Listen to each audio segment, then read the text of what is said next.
Oke, Pak. Baik. Baik, materi dari saya insya Allah ada dua. Yang pertama Aves dan yang kedua mamalia. Untuk Aves ini nanti saya lihat kalau waktunya cukup ya sekali pertemuan saja. Kalau tidak ya berarti dua pertemuan. Nanti akan dilanjutkan dengan mamalia, kelas mamalia. Dan sebenarnya ada mata kuliah pilihan khusus ya untuk Aves ini yaitu ornitologi. Dari kata ornitos yaitu tentang burung, logos yaitu ilmu yang mempelajari khusus tentang burung atau aves. Ya. Kita simak terlebih dahulu bahwasanya dalam aspek integrasi burung memiliki posisi dan kedudukan yang cukup penting di dalam Al-Quran karena seringkali ada banyak ayat yang berkaitan dengan burung. Baik yang penyebutannya secara spesifik atau secara umum.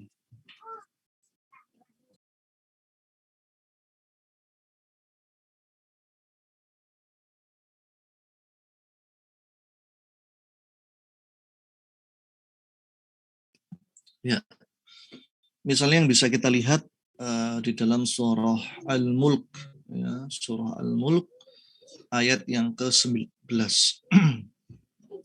Di mana Allah Subhanahu wa taala berfirman, A'udzu billahi minasyaitonir rajim. Bismillahirrahmanirrahim. Awalam yarau ila at-tayri fawqahum safatin wa yaqbidun ma yumsikuhunna illa ar-rahman innahu bikulli syai'in basir.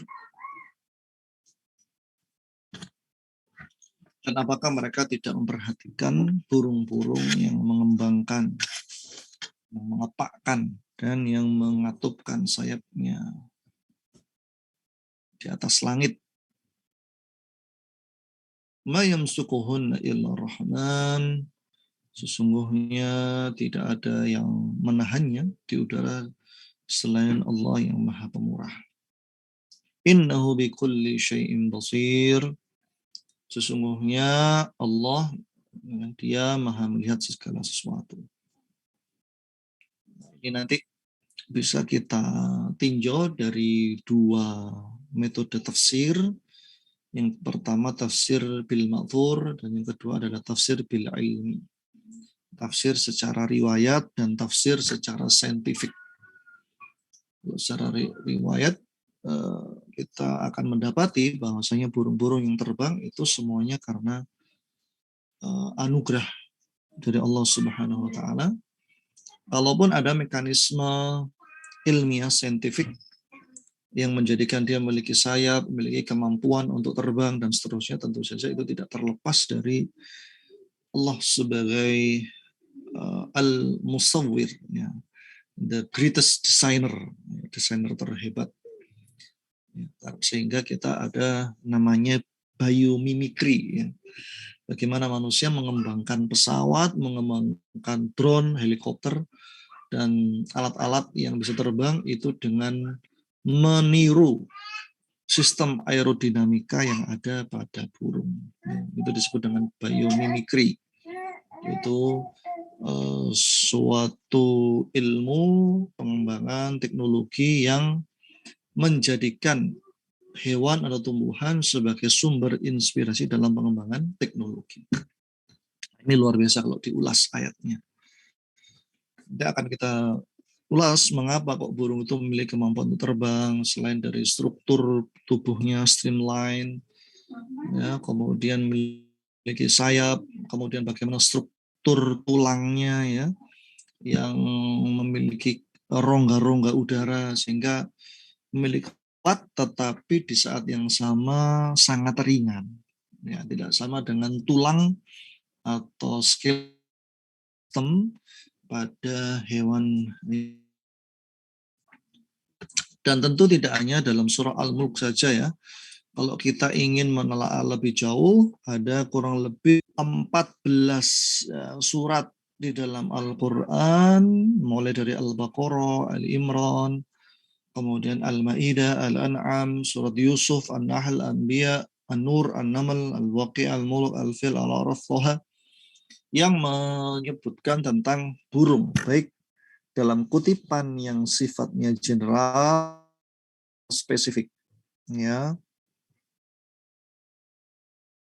ya, secara umum. Ada yang spesifik misalnya dalam surah Al-Baqarah, surah kedua ayat 57.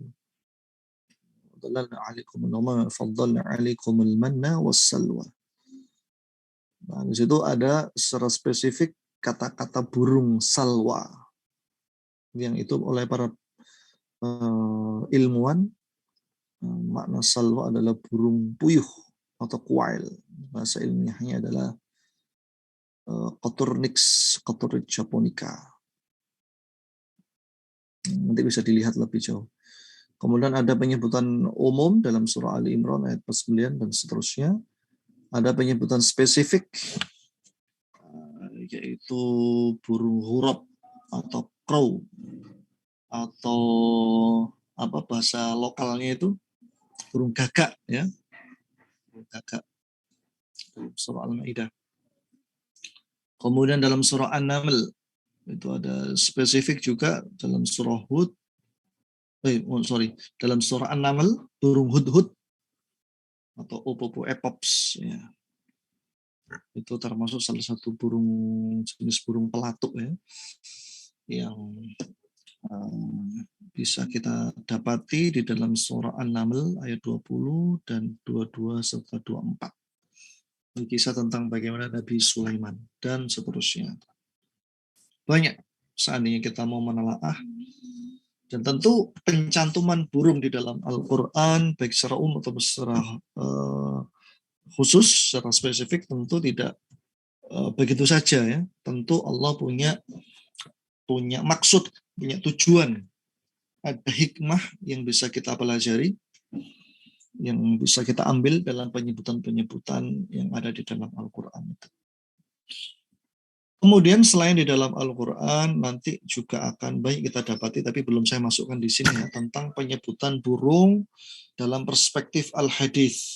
Ya. Misalnya dalam sebuah hadis disebutkan, idza tawakkaltum bihaqqi tawakkulih la yarzuqumullahu kama yarzuqut tayr. Seandainya manusia itu bertawakal, ya tawakkaltum bihaqqi tawakkulih, dengan tawakal yang sebenar-benarnya, niscaya Allah akan memberinya rizki sebagaimana Allah memberi rizki pada burung. Jadi burung identik dengan apa? Dengan sifat tawakal. Tawakal itu apa? Apa, Mas? Nurhalis atau khairul ihsan. Gimana? Berserah diri kepada Allah. Berserah diri kepada Allah, pasrah kepada Allah. Itu, ya. Kira-kira kenapa kok yang diberi contoh Rasulullah itu burung, ya? Idza tawakkaltum bihaqqi tawakkuli la yarzuqumullahu kama yarzuqut tayr. Ya karena tidak ada ceritanya burung itu menyimpan makanan, ya. Menyimpan makanan untuk lusa, untuk minggu depan untuk tidak ada. Jadi mereka hanya berusaha mencari makanan untuk hari ini saja. Mereka berangkat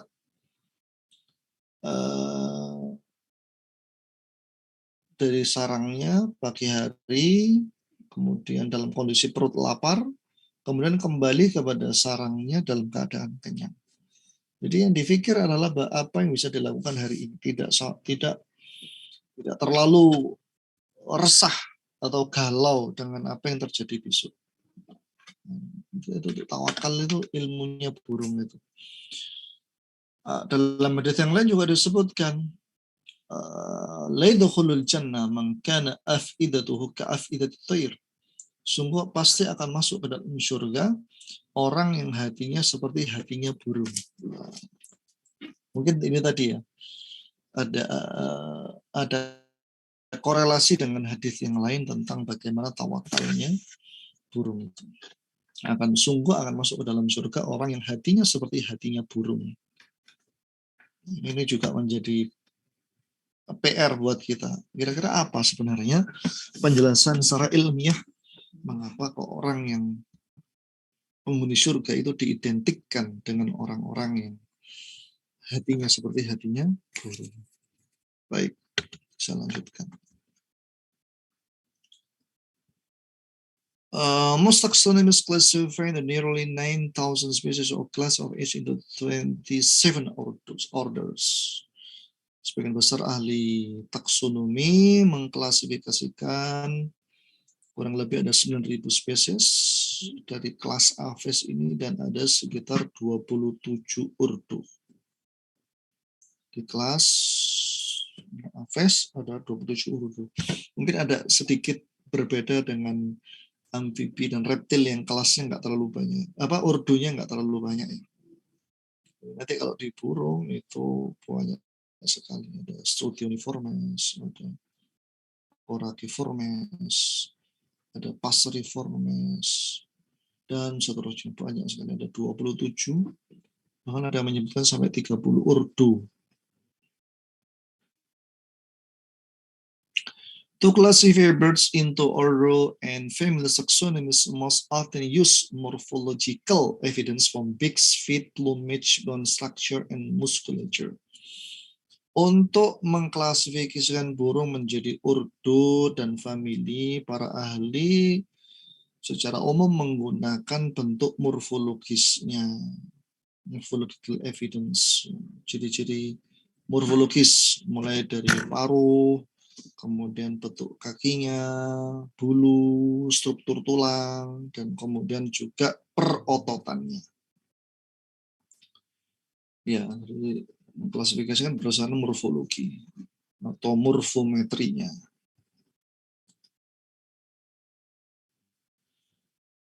Kemudian sebenarnya dari mana burung itu? Nah, nanti ada penjelasannya. Banyak ahli mengatakan bahwasanya burung adalah hasil evolusi dari reptil, ya, yang berjalan sekitar 147 juta tahun yang lalu. Buktinya adalah adanya fosil yang disebut dengan Archaeopteryx. Archeo artinya purba, pteryx artinya hewan yang bersayap. Ya. Ini yang foto fosilnya yang sebelah kanan ini adalah hasil rekonstruksinya atau dugaan bentuk burung di masa lampau yang merupakan organisme peralihan dari reptil. Ya, nanti disebutkan mulai dari adanya sisik, ya kan reptil kan punya sisik ya. Dan ada paruhnya yang kemudian mengeras dengan adanya keratin dan seterusnya. Ya, ini saya ambil dari buku ya, nanti mungkin bisa saya kasih bukunya, Integrated Principle of Zoology yang ditulis oleh Hickman et al. Ini saya ambil dari sana yang awal-awal ini.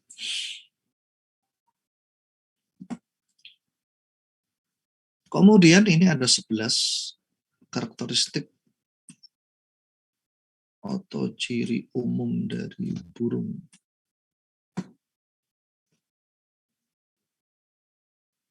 Yang pertama, body usually spindle shape with 4 division head, neck, trunk, and tail. Bentuknya seperti spindle itu ya, seperti apa spindle itu?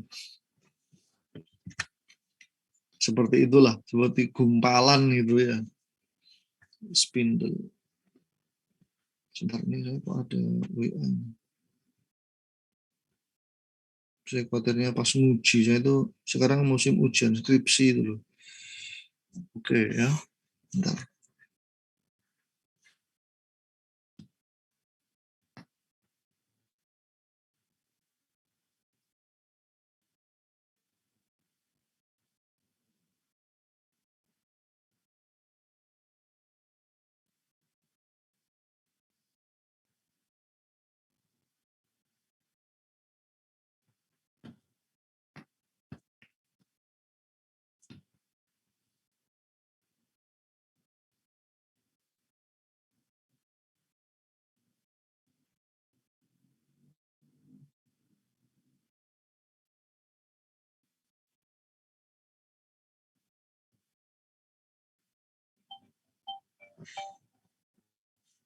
Baik. Jadi bentuknya spindle ya, seperti bulat begitu, tapi ada ujung yang menggambarkan sebagai bagian lehernya ya. Sehingga ada 4 bagian utama dari burung: leher, kepala, leher, badan, dan ekor. Kemudian lehernya disproportionately long, jadi lebih panjang dari hewan yang lainnya, yang fungsinya adalah untuk keseimbangan dan untuk mengumpulkan makanan, food gathering. Karena nanti ada crop ya, crop atau tembolok. Pada sistem pencernaan burung itu ada crop atau tembolok yang fungsinya adalah sebagai food storage, sebagai penyimpanan makanan. Kemudian memiliki 4 lengan atau alat gerak yang bagian depannya berfungsi atau termodifikasi untuk terbang. Sedangkan bagian posterior atau bagian belakangnya adalah digunakan untuk bertengger, kalau itu misalnya adalah burung-burung petengger, atau untuk berjalan, kalau dia sebagai burung pejalan kaki, atau untuk swimming, ya, kalau itu adalah burung-burung akuatik. Perching itu berarti tipe burung arboreal atau aerial, burung yang menghabiskan waktunya untuk bertengger atau berada di udara ya, terbang. Contohnya seperti Colocolia linci ya, burung Colocolia linci itu adalah walet ya, atau burung-burung Passeriformes, burung-burung berkicau, itu rata-rata dia bertengger. Jadi tipe kakinya tipe kaki petengger. Ada burung-burung terestrial, burung-burung yang berada di permukaan tanah, dia tidak bisa terbang, atau kalaupun terbang memiliki kemampuan yang terbatas, itu burung pejalan kaki atau walker, pejalan kaki. Itu nanti struktur jenis kaki, kemudian digiti atau jari jemarinya juga berbeda. Atau burung akuatik, yang nanti memiliki selaput ya, di antara jari jemarinya.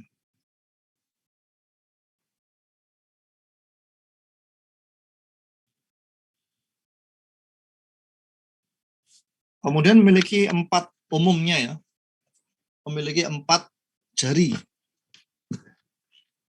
atau digiti yang memiliki furcula atau cakar di ujungnya seperti reptil ya. Tapi ada juga yang hanya memiliki 2 atau 3 jari. Secara umum 4, 3, 2 ya. Kemudian ciri yang ketiga, epidermal covering of feathers and leg scales. Bagian epidermisnya ditutup oleh bulu dan juga oleh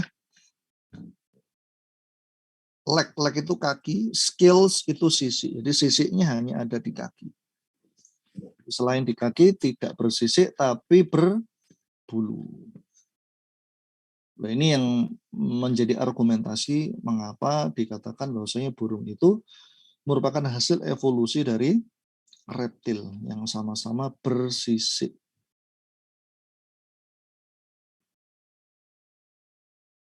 Disentanglement of epidermis and dermis, pada bagian ini pada sistem perkulitan itu pada bagian epidermis dan dermis tidak memiliki sweat glands, kelenjar keringat. Dia tidak memiliki kelenjar keringat. Oil or print gland at the base of tail. Jadi dia memiliki kelenjar keringat atau kelenjar minyak. Bukan kelenjar keringat ya, kelenjar minyak yang disebut dengan print gland. Dia tidak memiliki kelenjar keringat, tapi memiliki kelenjar minyak yang ada at the base of tail, pada bagian pangkal ekornya.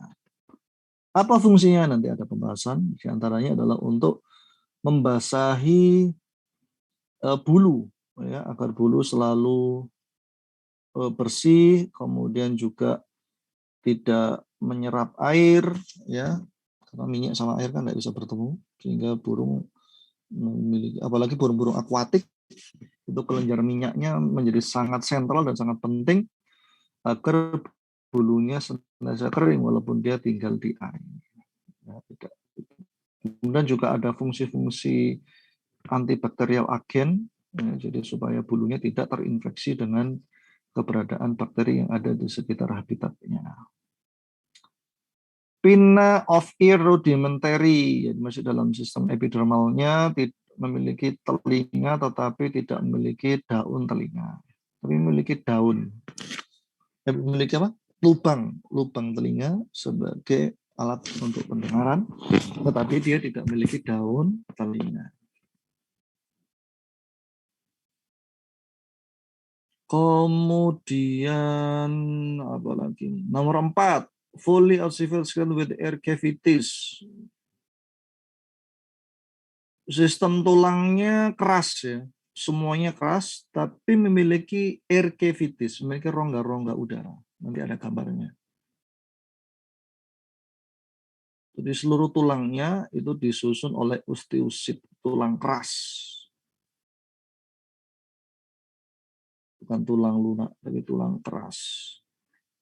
Fully ossified skeleton with air cavity. Tapi di dalam tulangnya itu terdapat rongga-rongga udara yang menyebabkan dia ringan, menjadi lebih ringan. Kemudian yang kelima, nervous system well developed with brain and 12 pairs of cranial nerves. Ya, sistem syaraf pusatnya berkembang dengan sangat baik dengan sistem syaraf pusat, otak, dan 12 pasang syaraf kranial. Sudah berkembang sangat maju. Yang keenam, sistem sirkulasi, yaitu sistem peredaran darah ya, dengan 4 ruang. Ini yang membedakan dengan amfibi yang reptil. 4 ruang ini tersekat dengan sangat sempurna, sehingga tidak ada percampuran darah yang mengandung oksigen dengan yang mengandung karbon dioksida. With the right aortic arch processing as the dorsal aorta dan seterusnya. Kemudian nucleated red blood cells memiliki inti sel pada sel darah merahnya. Kemudian yang ketujuh dia endotermik atau homeotherm. Suhunya relatif stabil. Jadi berbeda dengan amfibi yang dia poikilotherm yang suhunya fluktuatif sesuai dengan suhu lingkungannya. Ya kan? Kalau dia endoterm berarti panasnya itu tidak semata dari lingkungan, tapi memiliki kemampuan untuk memproduksi term atau panas dari tubuhnya sendiri. Atau lebih sering disebut dengan berdarah panas. Berdarah panas. Warm blood animals. Kemudian yang ke-8, respiration by slightly expansive lungs with thin air sacs among the visceral organ and skeleton. Nah, jadi memiliki apa? Pundi-pundi udara atau sakus pneumatikus, merupakan hasil modifikasi dan perpanjangan dari paru-paru yang terletak antara organ pencernaan dan sistem pertulangannya. Ada di dalam rongga dadanya ya, di bagian punggung. Kemudian memiliki siring atau voice box. Ya, sehingga ya antara pertemuan yang terletak antara pertemuan antara trakea dan bronkus, percabangan pada paru-paru. Sehingga dia memiliki kemampuan untuk mengamplifikasi suara yang sangat baik. Dia memiliki kemampuan amplifikasi suara yang sangat baik. Kemudian 9, ya, sistem ekskresinya dengan ginjal metanefrus. Ini ginjal yang sudah sangat modern. Ureters open into cloaca, mulai dari ureter, kemudian uretra itu ujungnya pada kloaka. Jadi dia tidak seperti pada ini seperti pada amfibi dan reptil, tapi tidak sama dengan mamalia nanti. Kalau mamalia lubang ekskresi dan reproduksinya terpisah, tapi kalau pada ini masih bersatu, memiliki ujung yang sama. Nah ini yang unik, dia tidak memiliki bladder, tidak memiliki vesika urinaria atau penampung urin hasil dari proses ekskresi dari ginjalnya. Itu bentuknya semi solid urin. Jadi urinnya bentuknya pasta ya nanti. Pasta yang dikeluarkan bersamaan dengan feses melalui kloaka. Jadi selain feses, dia juga akan mengeluarkan hasil pembuangan atau ekskresi berupa semi solid urin yang bentuknya pasta, warnanya putih biasanya. Yang disebut dengan uric acid yang mayoritas berisi tentang sampah-sampah nitrogen. Jadi kalau kalian melihat fesesnya aves, ya burung, itu biasanya selain warna coklat, hitam, itu di bagian tepi atasnya itu ada putih-putih, warna putih, ya, warna putih. Nah, warna putih itu adalah uric acid atau asam urat hasil dari proses ekskresi dari metanephric kidney yang dimiliki oleh burung. Yang ke-10, memiliki jenis kelamin yang terpisah. Ya, memiliki jantan, betina, bahkan nanti bisa dengan mudah membedakan mana aves jantan, mana yang betina. Tetisnya berpasangan, kemudian the vas deferens opening, ya saluran vas deferens itu saluran ya, yang mengejakulasikan sperma, yaitu opening into the kloaka. Jadi kloaka ini multifungsi ya, saluran reproduksi, saluran ekskresi, dan saluran satunya lagi apa? Pencernaan ya. Pencernaan. Saluran pencernaan, saluran reproduksi, dan saluran ekskretori. 3 in 1 ya, melalui kloaka. Females with left ovary. Ya, kemudian untuk yang betina, females with left ovary and oviduct only. Hanya memiliki ovarium saja sebelah kiri dan oviduct atau saluran reproduksi betina, saluran sel telur ya.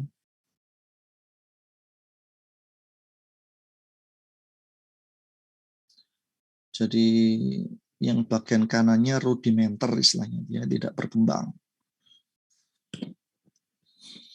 Copulatory organ index gives paleognathids and a few others. Jadi ada beberapa jenis burung itu dia memiliki organ kopulasi, ya, organ kopulasi yang merupakan perpanjangan dari kloaka dan saluran reproduksinya sehingga dia bisa melakukan proses perkawinan.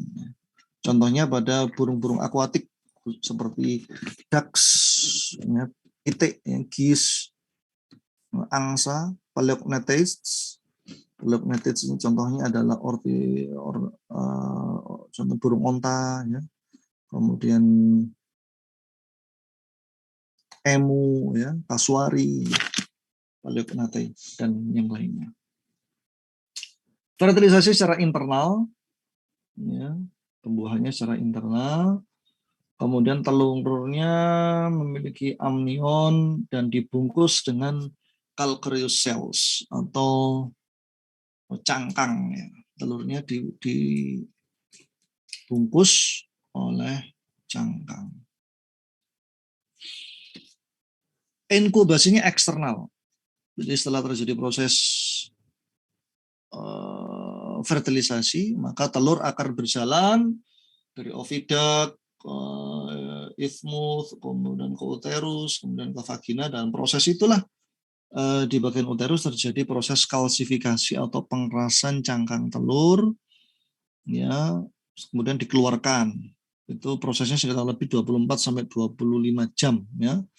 Setelah proses fertilisasi, kemudian dia terjadi proses inkubasi secara eksternal atau penghangatan. Inkubasi ini bagaimana telurnya itu supaya bisa menetas dengan suhu yang tertentu sehingga diirami. Ada pengeraman secara alami dan secara buatan, ya, yang manusia ikut intervensi. Durasi waktunya bermacam-macam. Ya, ada yang biasanya semakin besar tubuh dari aves itu maka semakin lama. Ya. Semakin kecil tubuhnya maka semakin pendek masa inkubasinya. Ya, contoh seperti burung-burung passeriformes, ya, burung-burung berkicau itu sekitar 12 sampai 14 hari.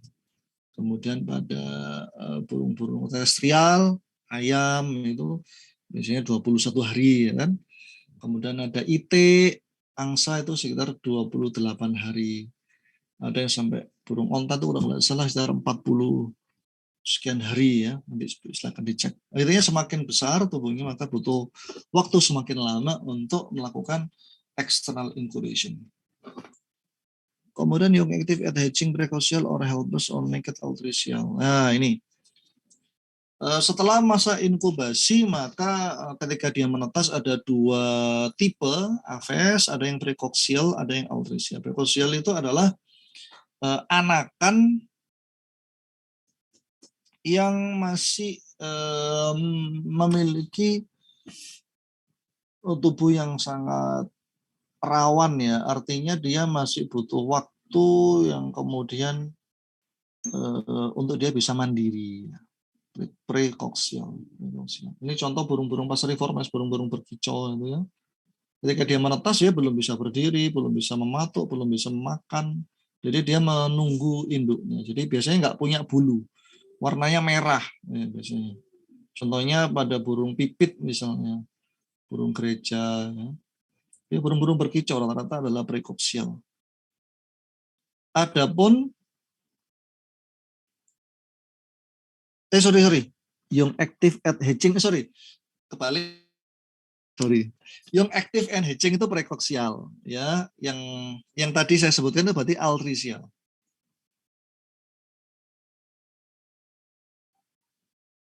Jadi kayak ayam itu precocial karena dia menetas itu dalam waktu kurang dari 1 jam itu kan sudah bisa berjalan, ya kan, sudah bisa mematuk-matuk, sudah bisa bergerak sendiri, ya kan, walaupun tetap dalam pengawasan induknya. Young active at hatching or helpless. Nah, jadi dia setelah menetas itu sudah menjadi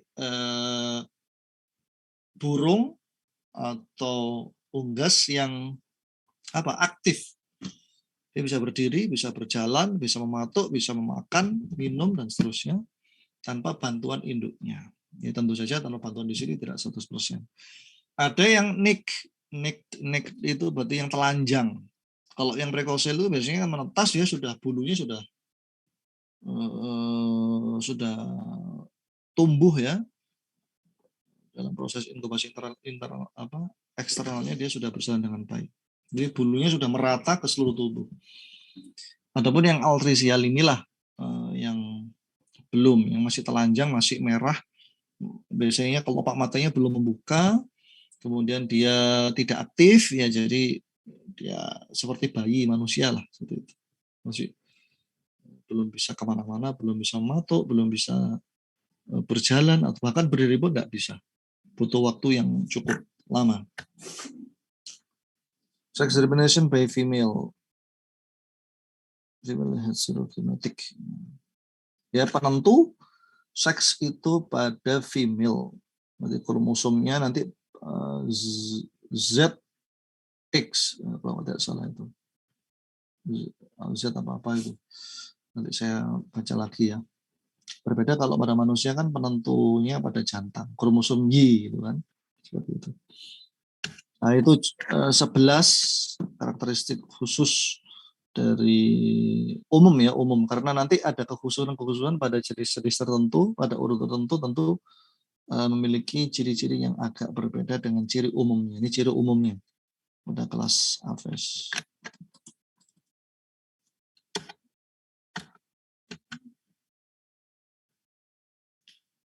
Ya secara umum, secara habitat ya, ada burung yang waterfowl yang hidupnya di air atau burung akuatik, ada burung predator ya pemakan, ada upland groundbirds atau burung-burung yang terestrial yang di tanah, ada yang perching itu bertengger atau tree clinging, pemanjat pohon seperti burung pelatuk ini ya. Kemudian ada burung-burung berkicau atau passeriformes dan seperti contoh-contoh.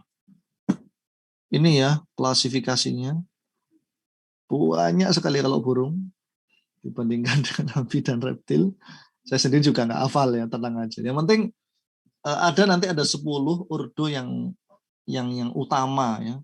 Terutama yang passeriformes itu mendominasi ya. Sekitar 50% dari spesies Aves itu ada pada passeriformes.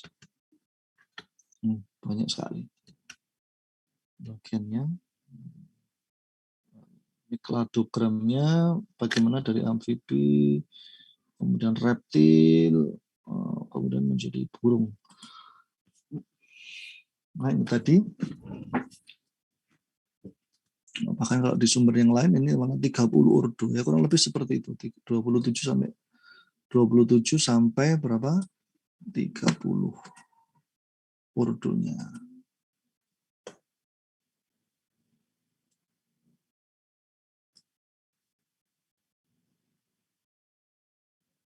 Ya, burung memiliki karakteristik yang dimiliki oleh reptil dan juga pada Neornithes atau burung yang generasi baru yang dia tidak dimiliki oleh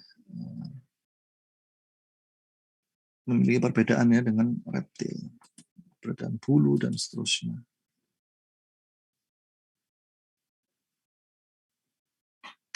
Kemudian juga di antara keuntungannya bentuknya yang streamline ya. Streamline itu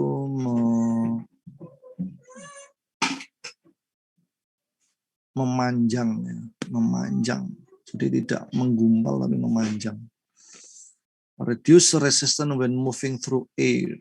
Jadi untuk mengurangi hambatan ketika dia bergerak di udara. Secara umum.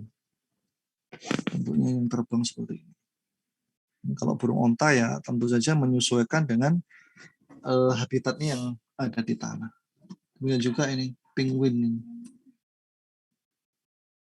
Karena dia hidup di air ya tentu saja bentuknya berbeda dengan yang di udara ataupun yang ada di tanah. Karakteristik bulunya memiliki susunan biokimia yang mirip dengan yang dimiliki oleh sisiknya reptil. Misalnya beta keratin ya, beta keratin. Itu penyusunnya sisik itu sama atau secara umum mirip ya dengan yang dimiliki oleh bulu yang dimiliki burung. Kemudian bulunya itu adalah struktur mati atau dead structure, sehingga kalau seandainya dia rusak akan diganti yang baru. Letaknya ada di bagian epidermis. Bagaimana kok bisa muncul bulu? Nah, itu ada namanya folikel itu. Folikel pada bagian dermis. Folikel inilah kantong khusus yang memproduksi atau mensintesis bulu. Itu ada di bagian dermal atau di bawahnya epidermis. Sehingga disebut dengan specialized pocket of epidermal. Kantong-kantong spesial atau kantong-kantong khusus yang ada di bagian epidermis. Kemudian hipotesisnya, ini fungsinya ya, fungsi bulu itu apa sih? Insulation ya, untuk menjaga supaya panas ya, tetap terjaga. Kemudian social interaction untuk mudah mengenali, untuk proses reproduksi dan seterusnya. Kemudian juga bulu karena dia bisa mempertahankan panas, bisa digunakan untuk apa? Untuk mempertahankan panas atau menginkubasi dari telurnya.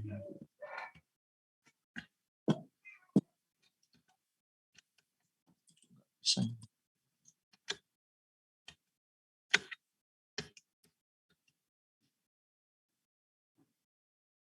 Nah, kemudian ini mungkin ini sudah pernah juga di anatomi dan fisiologi hewan ya. Ya,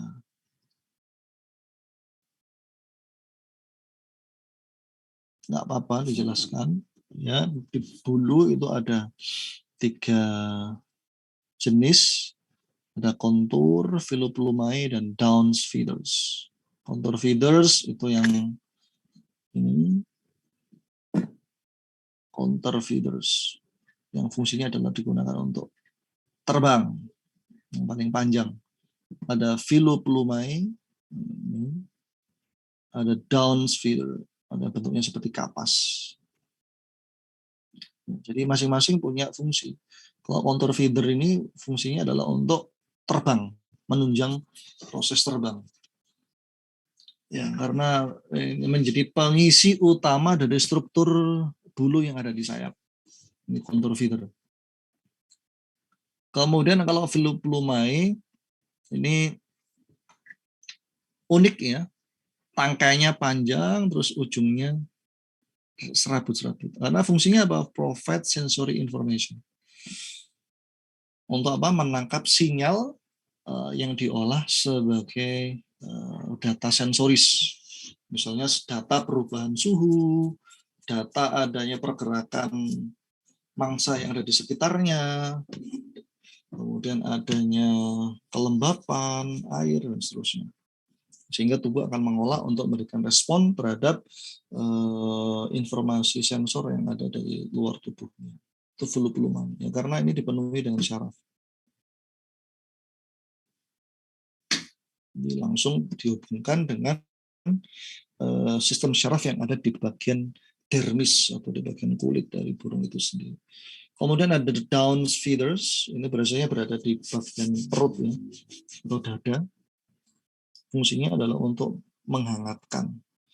Walaupun yang lainnya juga punya fungsi menghangatkan, tapi secara dominan struktur pengisi sistem perbuluan pada burung itu diisi oleh down feeders. Ya, dia fungsinya ini dia yang dibutuhkan adalah serabut-serabut bulu yang banyak dan tebal karena fungsinya seperti jaket ya, untuk suhu seperti jaket ini ya. Kemudian 1 ekor itu pernah dihitung, kalau nggak percaya kalian bisa ngitung sendiri. Ada 2.000 sampai 4.000 helai. Ya mungkin ini bisa jadikan penelitian ya, kira-kira burung yang kamu ada di sekitar itu ada berapa? 2.000 sampai 4.000 helai bulu pada 1 ekor burung. Yang itu sama dengan 15% dari body weight atau berat badannya.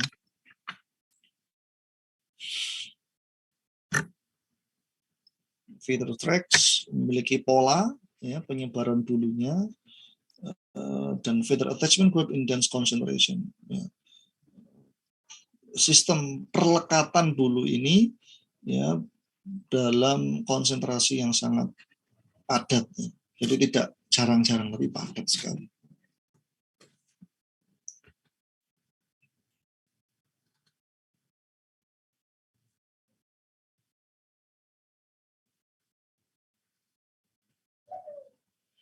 Kemudian kenapa kok burung itu kok warnanya apa beraneka ragam ya, warna-warni, sangat indah ya. Nah, itu karena adanya pigmen. Ya. Pigmen yang disebut dengan ada yang merupakan biochrom pigment, ada yang structural colors. Kalau biochrom pigment itu berarti memang berasal dari warna yang dimiliki pada bulu tersebut. Sehingga nanti ada melanin, menghasilkan warna abu-abu, hitam, kemudian coklat ya, melanin ini. Selain warna dia juga kebal terhadap bakteri degradation seterusnya. Kemudian ada carotenoids, warna-warna terang seperti kuning, oranye, merah, itu namanya pigmen karotenoid. Sehingga burung-burung tertentu ya kadang diberi makan pigmen-pigmen sintetis ya. Supaya apa? Supaya bulunya ini warnanya cerah. Kemudian ada porphyrins, vibrant colors seperti hijau, magenta, ungu ya. Chemically related to hemoglobin. Nah, jadi memang ada sel-sel tertentu di bagian tubuhnya yang memiliki kemampuan untuk mensintesis ini pigmen-pigmen ini. Melanin, tiga pigmen utama, melanin, karotenoid, dan porphyrins.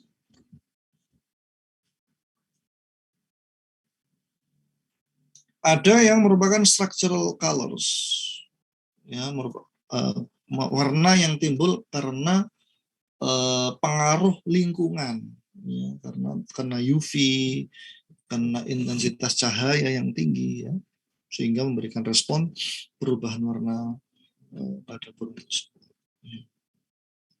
Ini pada ordo Psittaciformes atau burung berparuh bengkok, ya.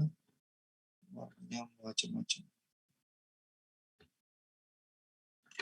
Ini juga feather care importance atau kelenjar orovigi atau print, bahasa Inggrisnya print, kelenjar orovigi. Kalau kita kelenjar minyak ya kalau mengatakannya. Ini juga sangat penting karena memiliki 4 fungsi ya. Jadi kerendal orovigi ini ada di bagian pangkal ekor. Nah, ini kayak di sini, di pangkal ekornya. Lah ini lebih jelas. Pada pangkal ekor memsekresikan minyak yang sangat banyak ya.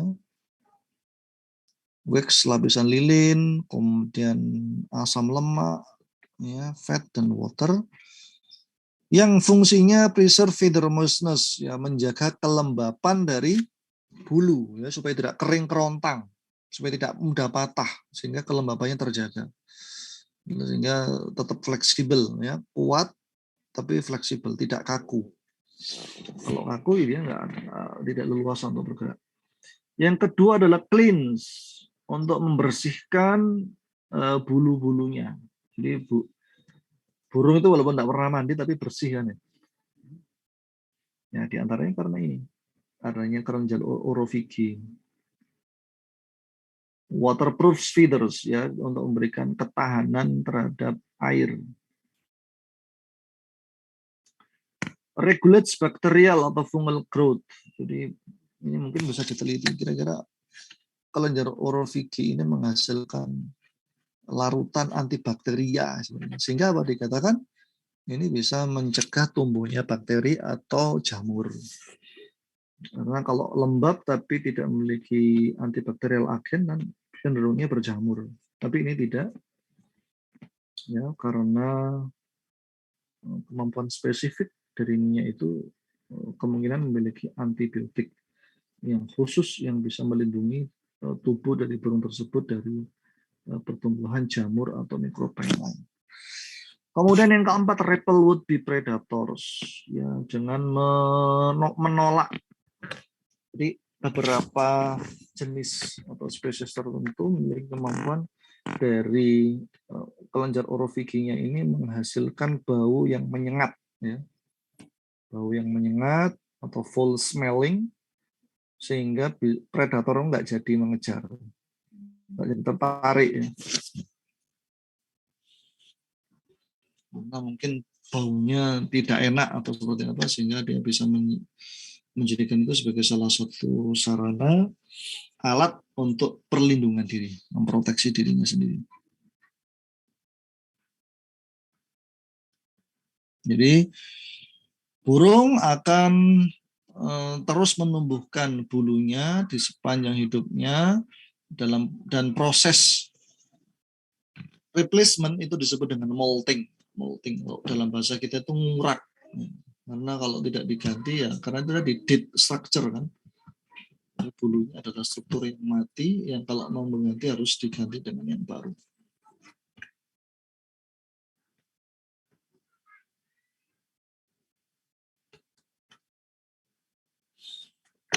Kemudian ya pendalaman ya terkait burung, strukturnya ada tulangnya di sini memiliki rongga ya, itu seperti saya katakan ini. Misalnya tulang burung kalau dipatahkan itu bagian dalamnya kalau kita kering bisa tahu ada rongga-rongga udaranya. Hal itu bisa mengurangi proporsi dari berat badan. Ya. Kemudian juga tidak memiliki gigi ya, itu juga cukup signifikan untuk mengurangi beratnya burung. Kemudian carpal atau tarsal bone reduction, di kakinya cenderung lebih ramping ya, tidak berdaging banyak. Ya. Digit loss ya, sebagian jari jemarinya juga hilang, artinya tidak terpakai karena maksimal 4 ya, 2, 3, 4. Kemudian ada fusi dari beberapa bagian dari sistem skeleton, mulai tulang torak, sinkarium, bikosil, furculum, dan metacarpus yang bersatu sehingga membentuk suatu struktur tubuh yang kuat, yang seimbang tetapi ringan. Ya.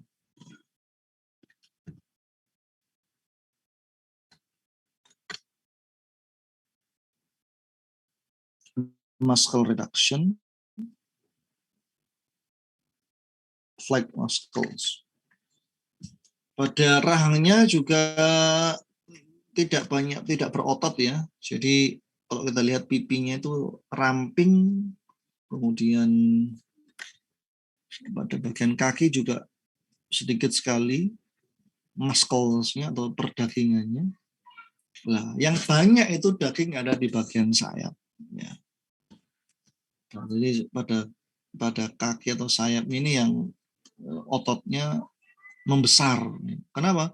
Karena disitulah terjadi proses terbang.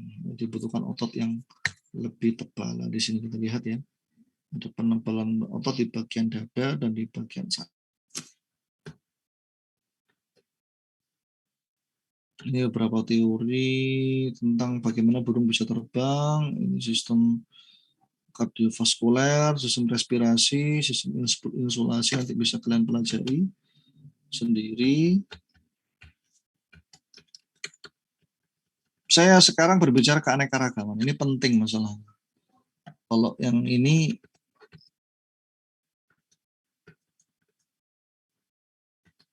oke, saya ganti slide yang lain supaya mendapatkan nanti kalau ingin mendalami ya ikut kuliah. Sebentar. Mana ya?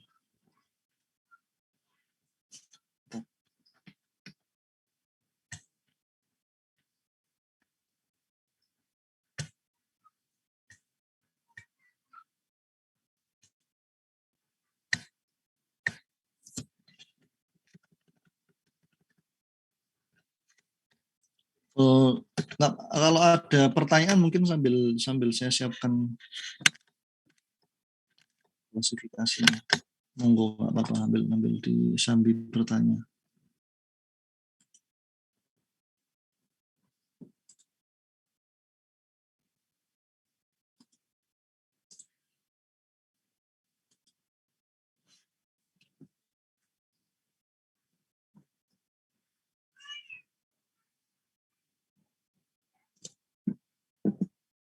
Baik, kalau tidak ada saya lanjutkan ke slide yang lain, pembagian urdunya ya, pembagian urdunya supaya kalian tahu pentingnya kita itu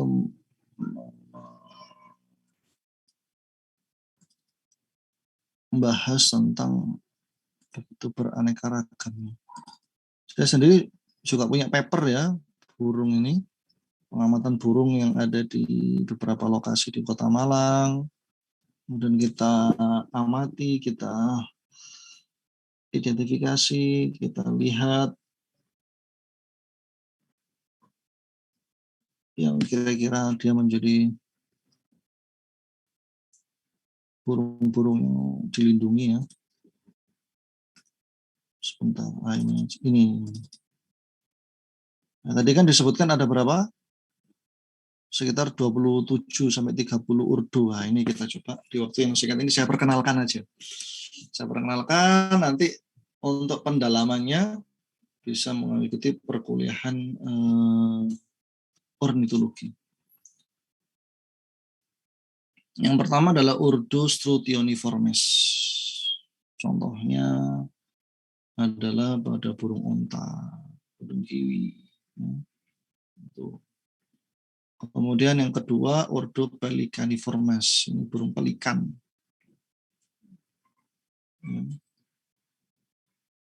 Kemudian ada Urdu kikoniiformes. Ini burung-burung yang ada di sungai biasanya ya. Bangau ya. Kemudian ada egreta, ya, egreta alba dan seterusnya. Kemudian ada anseriformes, golongan itik ya. Ada anseriformes ini banyak sekali, ada 150 lebih spesies. Ini termasuk duck, geese, and swans. Itik, angsa, swans,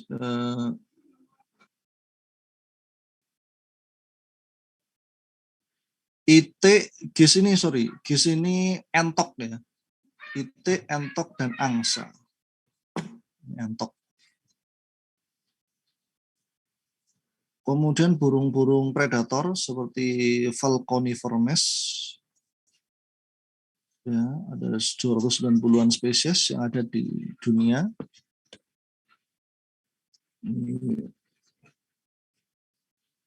Kemudian ada Passeriformes. Ini menjadi catatan ya. Ada sekitar 5.000 spesies burung yang termasuk Urdu Passeriformes. Jadi kalau tadi 9.600, 50%-nya lebih itu adalah Passeriformes. Ya, burung-burung berkicau yang ada di sekitar kita, burung kutilang itu adalah Passeriformes. Kutilang, kemudian burung pipit, ya, Passer montanus, ya.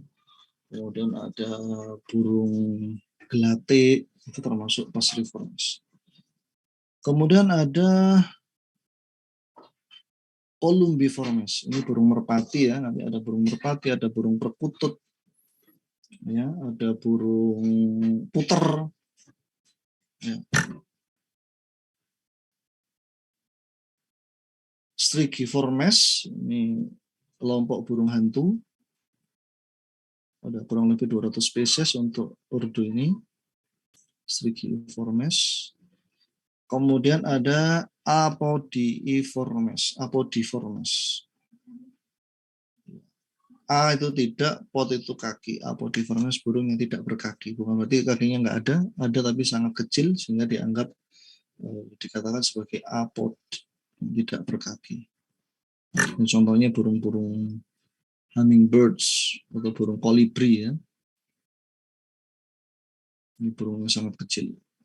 Kemudian ada Urdu Galliformes. Contohnya galus-galus, ya, ayam, kalkun. Kemudian apa lagi?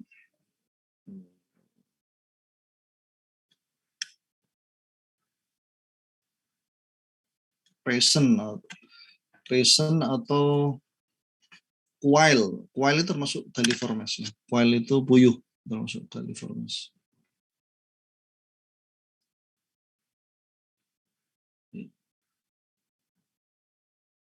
Galliformes.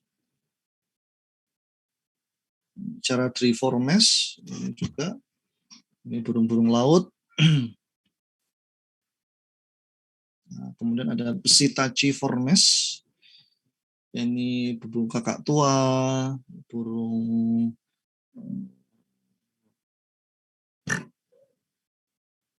Ya pokoknya yang berparuh bengkok itu Psittaciformes. Burung betet ya. Betet, lovebird itu Psittaciformes. Burung nuri ya. Psittaciformes. Kemudian ada ordo Piciformes. Ini burung-burung woodpeckers. Atau burung pelatuk. Dia suka melatuk, melubangi pohon atau kayu. Kemudian ada ordo Speniciformes. Contohnya burung penguin ya. Ini penguin itu burung ya.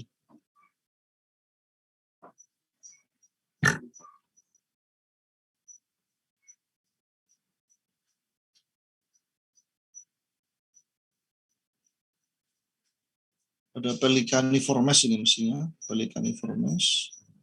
Kemudian Procellariformes. Ini contohnya burung-burung albatros ya. Ini juga burung laut yang memiliki kemampuan terbang yang sangat, ini sayapnya aja bisa 1 meter sayapnya aja. Burung albatros, burung petrel, ini burung buntur, burung-burung interkontinental. Jadi terbangnya bisa jangkauannya antar benua, bukan hanya antar pulau. Ini burung-burung petrel, burung camar ya, burung albatros itu masuk dalam ini Procellariformes. Kemudian ada ordo Caprimulgiformes atau burung paruh atau mulut kodok ya, karena kepalanya ini mirip katak ya. Caprimulgiformes. Kemudian ada Casuariformes, contohnya burung kasuari dan emu. Ini masuk dalam superordo Paliognathai atau burung yang sudah tua, yang tua itu burung purba, mendekati burung purba, Paliognathai. Paliognathai ada Casuariformes dan Struthoniformes. Itu tadi burung onta tadi. Kemudian ada Trogoniformes, ini contohnya trogon. Kemudian ada Podicipediformes, ini mirip itik tapi lebih pendek.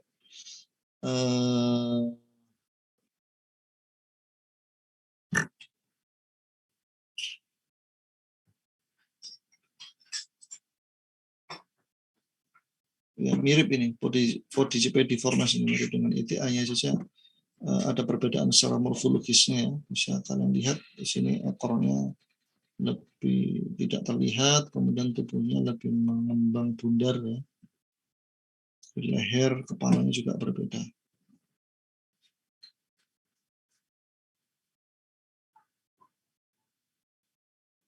Ada falcon, ada Accipitriformes. Nah, ini mungkin lebih sering disebut dengan asalnya dulu jadi satu dengan Falconiformes, tapi kemudian dipisah. Ini lebih kecil ya. Kalau Falconiformes itu lebih besar ukurannya.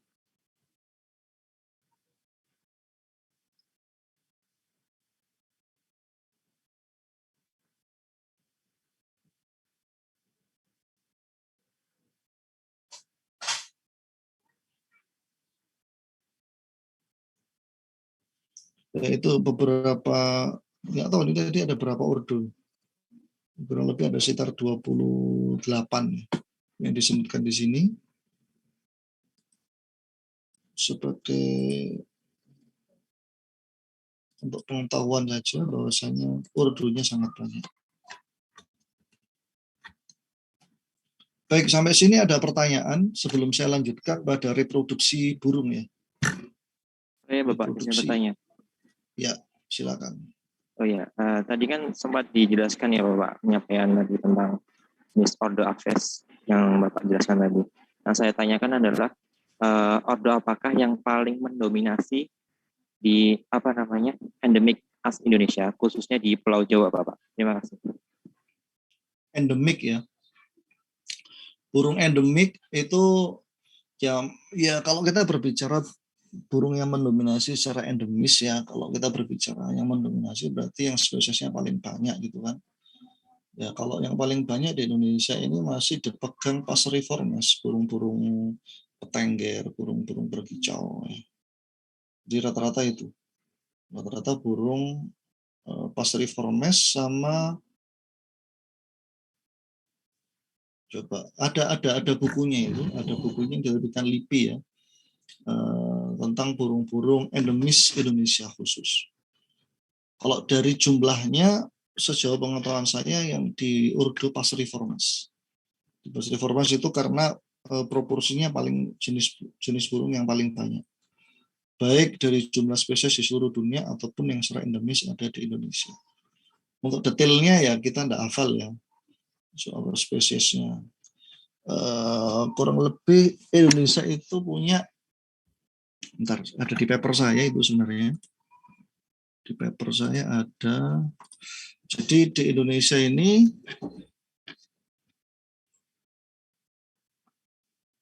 Indonesia menduduki peringkat 4 ya sebagai negara terkaya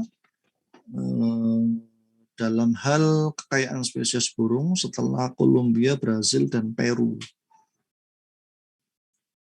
Ya. Jadi sebelumnya ada dari sekitar 10.000 jenis burung itu ada 1.600-an. Berapa persen itu kira-kira? 1.600 per 10.000 berapa? Tolong dihitung.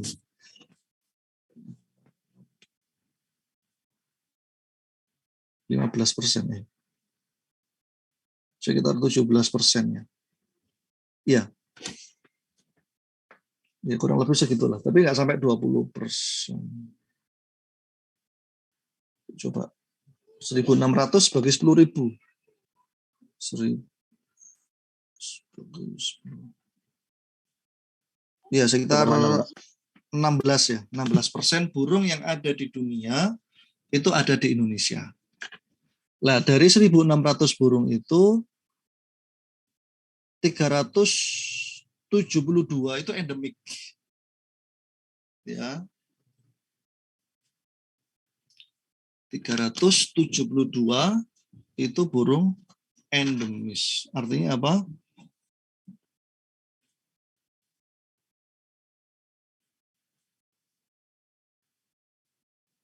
Artinya hanya ada bisa didapati di Indonesia.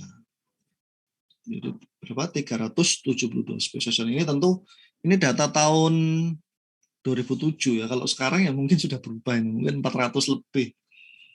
Nah, coba diupdate itu nanti penemuan terbaru. Karena Indonesia termasuk yang cukup melonjak ya, burung hasil identifikasi burung endemisnya cukup melonjak karena semakin banyak penelitian ke arah ke sana. Penelitian burung-burung endemis. Ya katakanlah 400-an lah. 400 dari 1.600 itu endemis. 118-nya terancam. Apa saja burung yang endemis itu? Nah, itu nanti ada datanya sendiri. Tapi sepertinya ya, seperti itu burung Passeriformes. Nah, Passeriformes itu kriteria dimasukkan Passeriformes itu lebih mudah ya, jadi lebih umum gitu. Ciri-ciri khususnya lebih umum, sehingga burung yang tidak masuk dalam Coraciformes, Falconiformes, Pterosaurus dimasukkan dalam Passeriformes. Pokoknya burung yang petengger dan berkicau itu disebut dengan Passeriformes. Dan itu yang banyak didapati di Indonesia, terutama di hutan-hutan yang mungkin belum terjamah ya. Itu seperti itu. Mungkin itu Mas ya. Terima kasih atas pertanyaannya. Kalau belum puas nanti sambil di browsing sendiri. Baik, Pak. Terima kasih, Pak. Ya, sama-sama. Ada yang lain? Pak izin bertanya, Pak. Ya, silakan. Dari Khairul dari sekian banyaknya ordo tadi Pak, itu apa adakah ordo yang sudah termasuk kuno lah gitu, sudah tidak ada spesiesnya bahkan, atau sudah langka atau bahkan tidak yang punah ada gitu ya? Yang punah gitu Pak. Terima kasih Pak.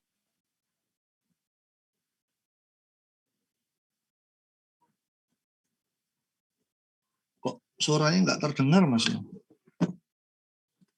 Suaranya tidak terdengar. Udah bisa terdengar, Pak. Ini baru terdengar. Ini baru terdengar ini. Ya. Baik, itu Pak tadi apa dari sekian banyak ordo tadi, apakah ada ordo yang sudah punah gitu Pak, yang sudah kuno lah? Iya. Terima kasih. Kalau yang sudah punah ya jelas ada ya, burung-burung yang sudah punah, yang sudah tidak ditemukan lagi atau dalam status IUCN-nya menjadi extinction, jadi dia sudah punah. Burung-burung yang sudah tidak ditemukan lagi di alam bebas, di alam liar. Ada yang, makanya kriteria dalam IUCN itu kan macam-macam ya, endangered in nature, ada endangered in the world. Kalau in nature itu hanya tidak bisa didapati di alam, tapi mungkin di penangkaran masih ada kan gitu. Ya. Kalau nama-nama spesies itu kira-kira dari ordo apa saja ya Pak ya?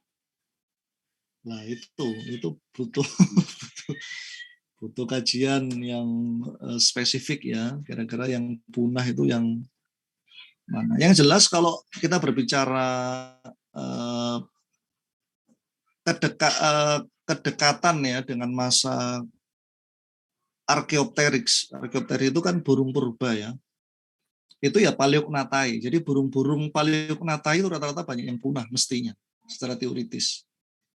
Jadi sebangsa dengan burung emu, kasuari, kemudian burung-burung onta, itu yang sebangsa dengan burung itu, nah itu sebagian besar sudah punah.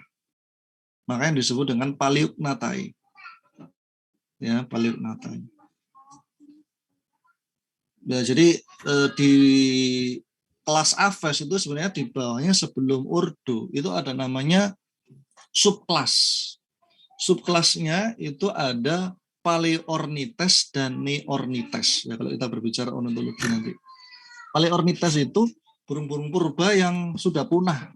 Itu ada papernya. Sudah punah semua. Yang kedua adalah Neornites atau burung generasi baru. Yang ada sekarang ini namanya Neornites. Neo itu baru, ornites itu burung. Ya. Jadi seperti itu. Jadi kalau burung yang sudah punah ya tentu sangat banyak. Di samping juga ditemukan burung-burung spesies baru yang berhasil untuk diidentifikasi. Kalau yang paling banyak punah apa? Nah, kalau secara teoritis yang paling banyak yang berarti kalau kita berbicara kepunahan berarti spesies yang memiliki kemampuan adaptasi yang rendah, gitu kan? Kemampuan adaptasi yang rendah itu seperti apa ya? Mungkin bentuk tubuhnya gede, ya kan?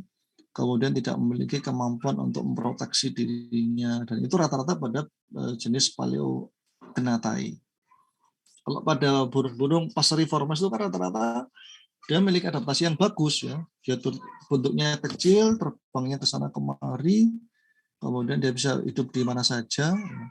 Jadi kalau kita berbicara extinction, kepunahan itu kan berarti berbicara tentang kemampuan adaptasi. Memiliki kemampuan adaptasi. Walaupun juga tidak menutup kemungkinan passeriformes juga bisa punah ya. Karena bukan faktor alam, tapi faktor manusia dijadikan sebagai apa? Sebagai buruan ya, sebagai trading ya manusia, sehingga ada buku ya membahas tentang panduan identifikasi satwa liar yang dilindungi khusus untuk passeriformes. Kalau apa saja burungnya yang sudah punah itu nanti mungkin jadi PR ya buat kami. Burung-burung yang sudah punah khususnya yang ada di Indonesia. Ya.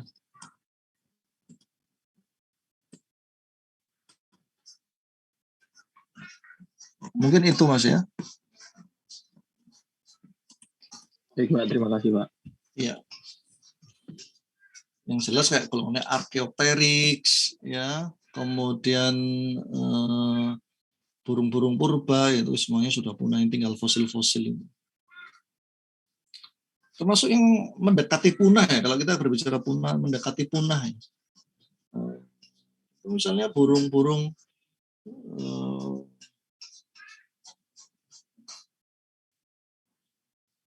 yang ada di sekitar kita, contohnya burung emprit kaji, ya, emprit kaji itu, atau itu kan sudah nggak kelihatan lagi. Burung manyar itu kan sudah sulit ditemui lagi, padahal dulu sangat banyak. Kemudian, tapi itu belum punah ya, tapi dia triton itu terancam untuk menjadi punah. Oleh karena itu kita perlu melakukan upaya-upaya konservasi supaya burung ini tidak menjadi punah. Karena kalau sudah punah kan sudah hilang, tidak bisa dihidupkan kembali. Tidak bisa kita menciptakan sesuatu spesies yang baru seperti yang sudah ada.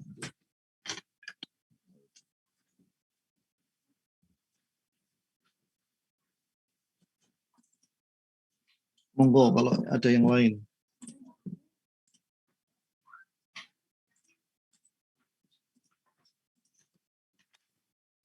Pak, saya izin bertanya. Ya. Mengenai itu, biasanya kan burung itu memiliki bulu yang berpola kan Pak ya. Nah, apakah pola pada bulu burung itu juga dipengaruhi oleh pigmen warna Pak? Ya, ini terkait dengan pigmentasi pada bulu ya. Jadi ini maksudnya apa? Motif bulunya itu loh dipengaruhi oleh apa gitu ya? Iya Pak. Ya, jadi kalau kita berbicara motif bulu yang ada di burung itu secara eksternal, secara morfologis memang dipengaruhi oleh pigmen. Tapi kalau kita berbicara lebih dalam lagi dalam tataran seluler atau molekuler, tentu kan pigmen itu tidak diproduksi secara sembarangan. Artinya ada sistem yang mengatur bagaimana ekspresi pigmen itu bisa muncul gitu kan ya. Bisa muncul. Jadi kalau dari tataran morfologis bagian luarnya memang itu ada sel-sel di bagian dermis yang mereka memiliki kemampuan untuk mensintesis pigmen-pigmen tertentu. Tadi misalnya apa? Karotenoid, kemudian melanin, ada apa terus satunya lagi? Porfirin, ya kan? Ada 3 pigmen utama tadi. Nah, tapi lebih dari itu tentu kan ada mekanisme sintesis pigmen yang tidak sembarangan gitu loh. Ada timingnya, ada prosedurnya, ada kapan harus diproduksi, kapan harus di stop. Ya. Kalau kita berbicara regulasi prosintesis dari pigmen itu, maka kembali kepada aspek genetik nanti akhirnya. Jadi yang secara mudahnya yang mengatur struktur dan motif dari warna tubuh ya kembali ke genetik, faktor genetik. Ya, faktor genetik. Memang ada faktor lingkungan yang tadi seperti intensitas sinar matahari, kemudian intensitas ultraviolet, tapi itu kan tidak terlalu besar ya pengaruhnya. Dia mungkin yang asalnya cerah jadi agak hitam atau hitam jadi agak cerah. Itu faktor lingkungan. Tapi kalau faktor internal yang menjadi faktor tetap yang menjadikan bulu itu berwarna itu intensitas dan konsentrasi pigmen. Dan intensitas dan konsentrasi pigmen itu diregulasi oleh gen. Dalam tataran molekuler itu gen. Ini nanti mungkin bisa kalian pelajari lebih lanjut bagaimana the mechanism of colorization in the feather of birds misalnya, mekanisme pewarnaan pada itu. So, nanti kalau berbicara tataran molekuler akan menarik ya.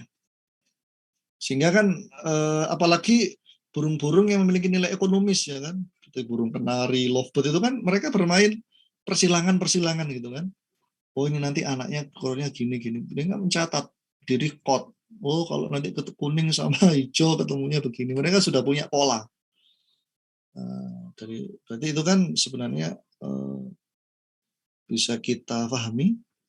Jadi struktur pewarnaan itu selain ditentukan oleh pigmen itu diregulasi oleh faktor genetik.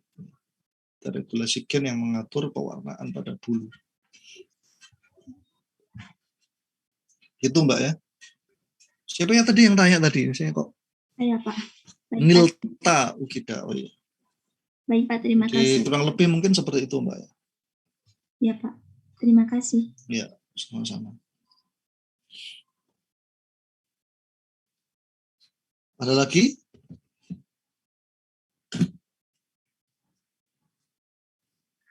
Saya izin bertanya, Pak. Oh iya, silakan. Dari Romadhoni Ilyas. Dalam surat Al-Fil ayat 3 kan disebutkan Allah mengirimkan kepada mereka burung yang berbondong-bondong. Nah, maksud burung di sini burung apa ya Pak ya? Burung ababil itu masih ada kah sampai sekarang? Terima kasih Pak. Burung ababil ya. Tayran ababil, burung yang berbondong-bondong.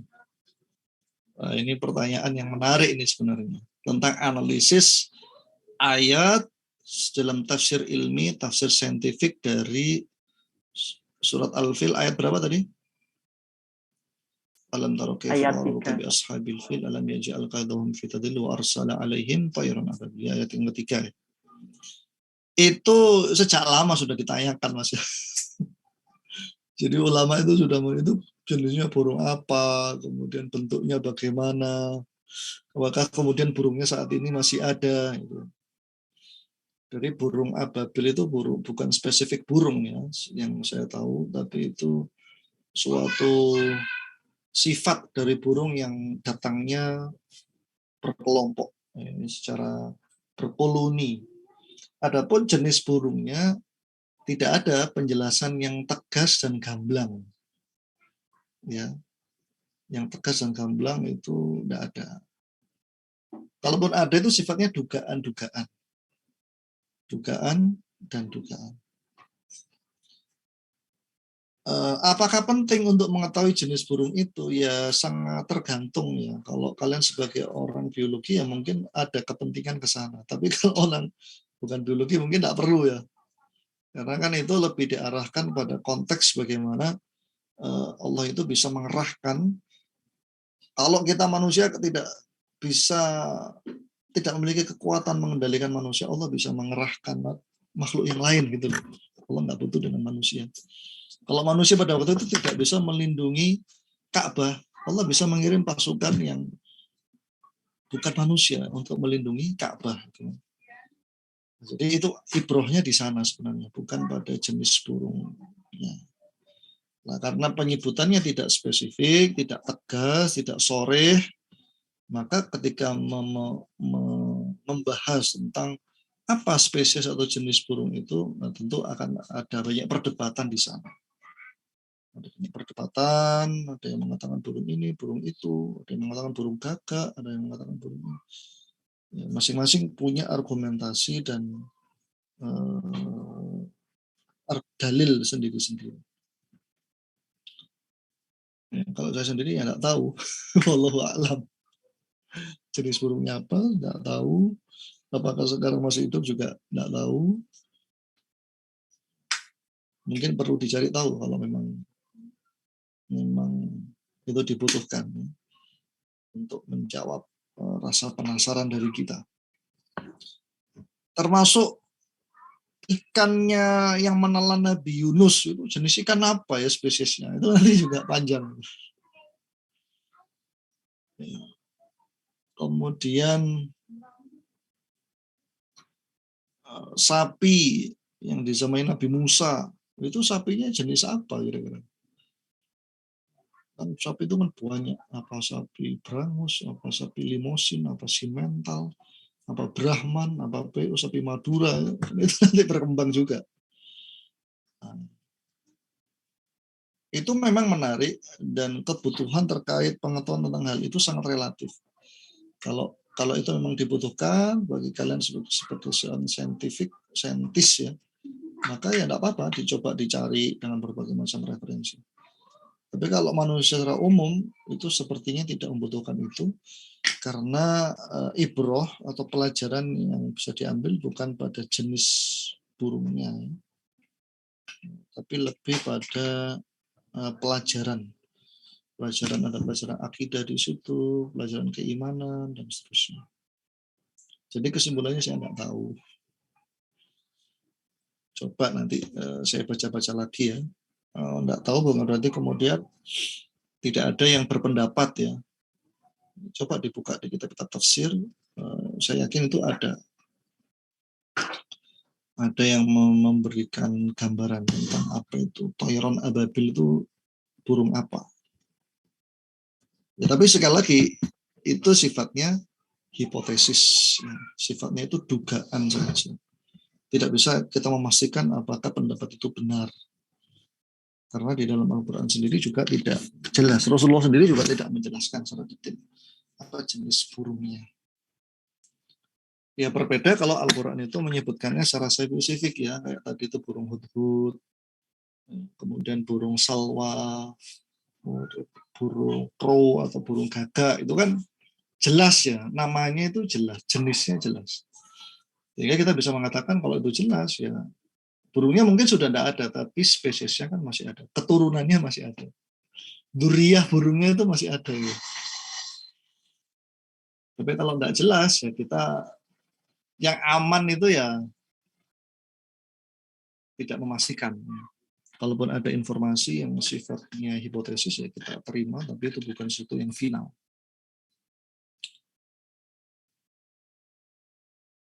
Mungkin itu jawaban saya. Barangkali ada yang mau menambahkan, tidak apa-apa. Kita diskusi santai aja. Baik Pak, terima kasih atas jawabannya.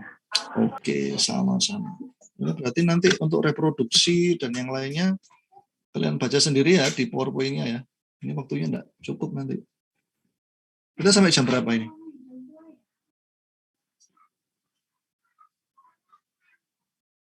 Kita sampai jam 9.50. Ini sudah 9.53. Ya, mungkin ada 1-2 pertanyaan lagi. Jadi nanti saya kirimi PowerPoint-nya memang dalam bahasa Inggris ya, karena kita kan sudah terakreditasi internasional. Maka slide-nya ya harus bahasa Inggris supaya kalian terbiasa berbahasa Inggris. Tapi insya Allah bahasanya mudah difahami dan dicerna. Ya. Ada lagi yang mau bertanya? Kalau bertanya bahasa Indonesia saja, saya jawabnya juga bahasa Indonesia. Tapi kalau ada yang mau bahasa Inggris, monggo silakan. Saya layani. Bahasa Arab pun monggo. Sejauh yang saya bisa ya.